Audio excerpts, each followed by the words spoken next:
الحمد للہ وحدہ والصلاة والسلام علی من لا نبی بعدہ اما بعد فاعوذ باللہ من الشیطان الرجیم بسم اللہ الرحمن الرحیم والفجر ولیال عشر والشفع والوتر واللیل اذا یسر هل فی ذلک قسم لذی حجر سبحان ربک رب العزت عما یصفون وسلام علی المرسلین والحمد للہ رب العالمین۔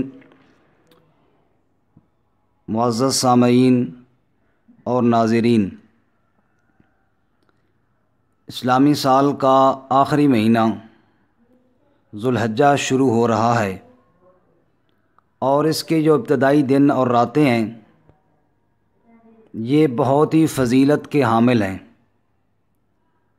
اکثر لوگ ان کے فضائل سے ناواقف ہونے کی وجہ سے ان مخصوص ایام میں وہ اعمال نہیں کر پاتے جو ہمیں کرنے چاہیے۔ مختصر سے اس درس میں ذوالحجہ کے فضائل اور ان کے احکامات عرض کروں گا۔ اللہ مجھے بھی آپ کو بھی عمل کی توفیق عطا فرمائے۔ سورۃ الفجر کی آیات میں نے ابتدائی تلاوت کی ہیں۔ والفجر، فجر کی قسم۔ بعض مفسرین کہتے ہیں اس فجر سے مراد ذوالحجہ کی 10ویں تاریخ کی فجر ہے، یعنی عید الاضحیٰ کی۔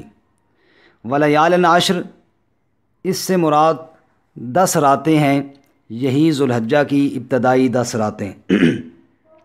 والشفع والوتر، جفت اور طاق۔ جفت طاق میں ساری مخلوقات آ گئیں، ساری مخلوق یا جفت ہیں یا طاق ہیں۔ یا اسی طرح انہی 10 دنوں میں ایک بہت عظیم طاق ہے، وہ ہے یوم عرفہ، یعنی 9 ذوالحجہ کا دن جو کہ 9 طاق ہے۔ اور بہت عظیم ایک جفت ہے جو یوم عید الاضحیٰ ہے، یہ بھی ایک بہت بڑا عظیم دن ہے۔ یہاں پہ چند باتیں غور کرنے والی ہیں۔ ایک قسم ہے فجر کی اور ایک ہے رات کی۔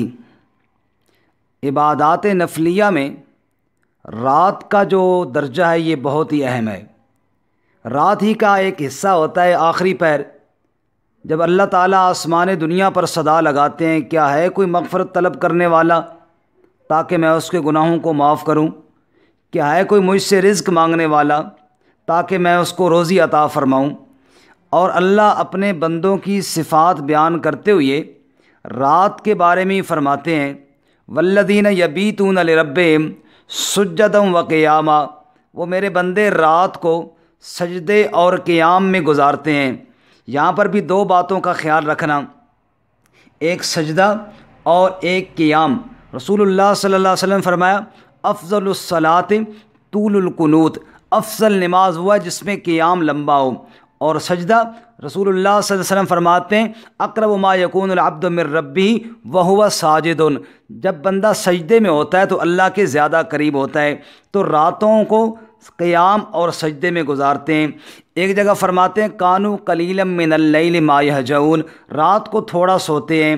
کہیں فرماتے ہیں، تتجافی جنوبہم عن المضاجع، رات کو ان کے پہلو خواب گاہوں سے دور رہتے ہیں اور اللہ کی پکار میں لگے رہتے ہیں۔ تو ان راتوں کو خصوصاً، باقی راتوں کو عموماً، ان راتوں کو خصوصاً ہمیں عبادت کرنی چاہیے۔ ایک قسم ہے فجر کی۔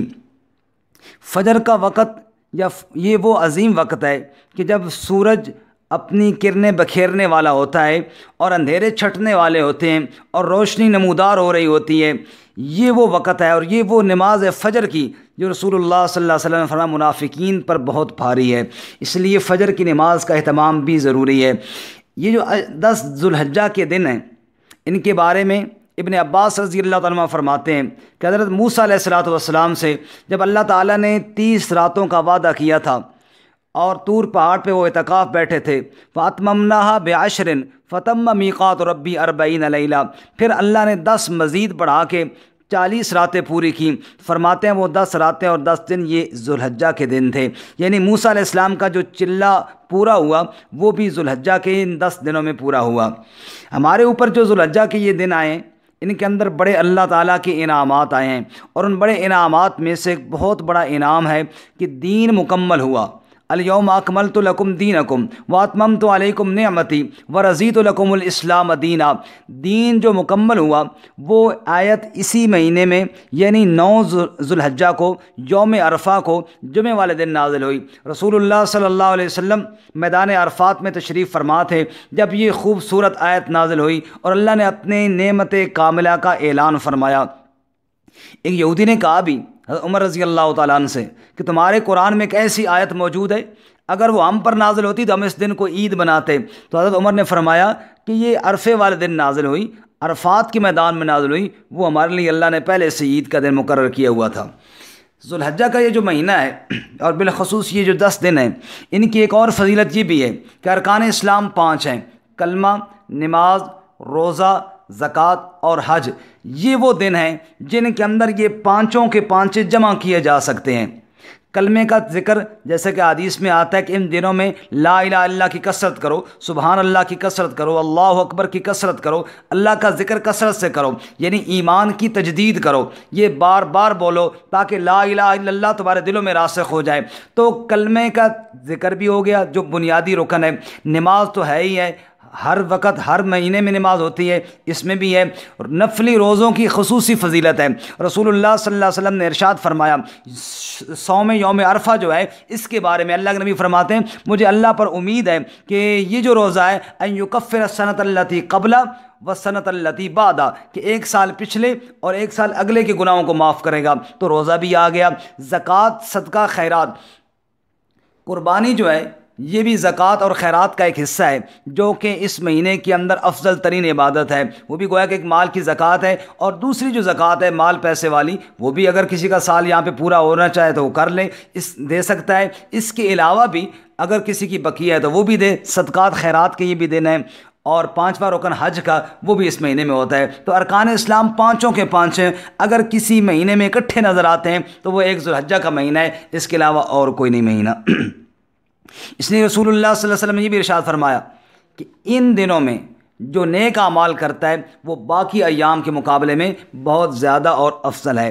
اسی ذو الحجہ کے مہینے میں عید الاضحیٰ کا دن ہے، عید قربان کا۔ رسول اللہ صلی اللہ علیہ وسلم فرماتے ہیں ان اعظم الایام عند اللہ تبارک و تعالی یوم النحر ثم یوم القر، فرمایا کہ 10 ذو الحجہ کا اور اس کے بعد والا دن یعنی 11 کا یہ بڑے افضل دن ہیں۔ ہمیں کرنا کیا چاہیے؟ آخری بات کہ یہ عظیم دن تو آئے، ہمیں ان دنوں میں کیا کرنا چاہیے؟ سب سے پہلا کام تو تجدید ایمان ہے۔ اللہ کے نبی فرماتے ہیں لا الہ الا اللہ، اللہ کے سوا کوئی معبود نہیں، اس کی کثرت کرو، بار بار بولو اور غور کرو کہ کیا ہمارے اندر کہیں شرک تو نہیں آ گیا، کیا ہمارے ایمان میں کوئی کمی کوتاہی تو نہیں آ گئی، کیا نعوذ باللہ رسول اللہ صلی اللہ علیہ وسلم کی ختم نبوت پہ ایمان میں کوئی کمی تو نہیں واقع ہو گئی۔ تجدید ایمان کرو۔